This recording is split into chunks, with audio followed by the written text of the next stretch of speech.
Molt bé, el mètode de l'autocàs. Seguim amb una nova eina. I avui comencem amb un exemple pràctic. Sí? Imagineu-vos una situació. Sí?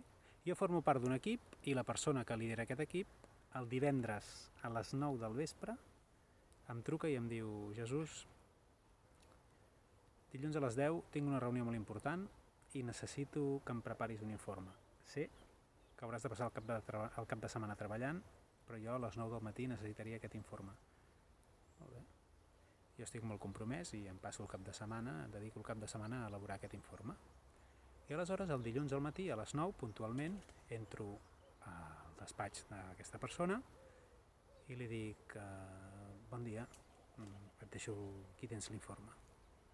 La persona aixeca el cap de l'ordinador, em mira: d'acord, sí, adéu. I jo surto. Molt bé, ara us convido a que, si voleu, atureu la càmera i escriviu què ha passat. Sí? Nosaltres en un taller faríem una situació com aquesta i diríem: què ha passat? I les persones ens dirien el que ha passat i ho apuntaríem. Parem un moment i introduïm l'eina. L'eina és una distinció molt simple, que és entre fets i interpretacions.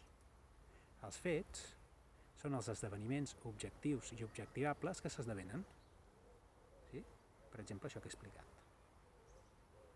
Les interpretacions és cada una de les narratives, cada una de les valoracions globals d'aquests fets objectius que cadascuna de les persones fem. I això té molt a veure amb la nostra trajectòria vital, amb la cultura de la que participem, els valors que nosaltres tenim, un conjunt de coses que fa que nosaltres filtrem la realitat a través d'aquestes interpretacions.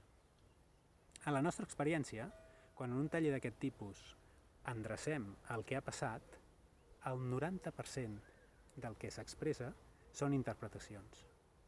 I rarament supera el 10% l'explicació de fets. Què vol dir això? Bé, això és una dada rellevant. Per què? Perquè quan hem de funcionar en equip, és molt important que tots estiguem alineats i tinguem clar que estem parlant del mateix quan parlem. Però el fet és que moltes vegades les persones, quan estem parlant, no estem parlant del mateix, encara que ens pensem que parlem del mateix.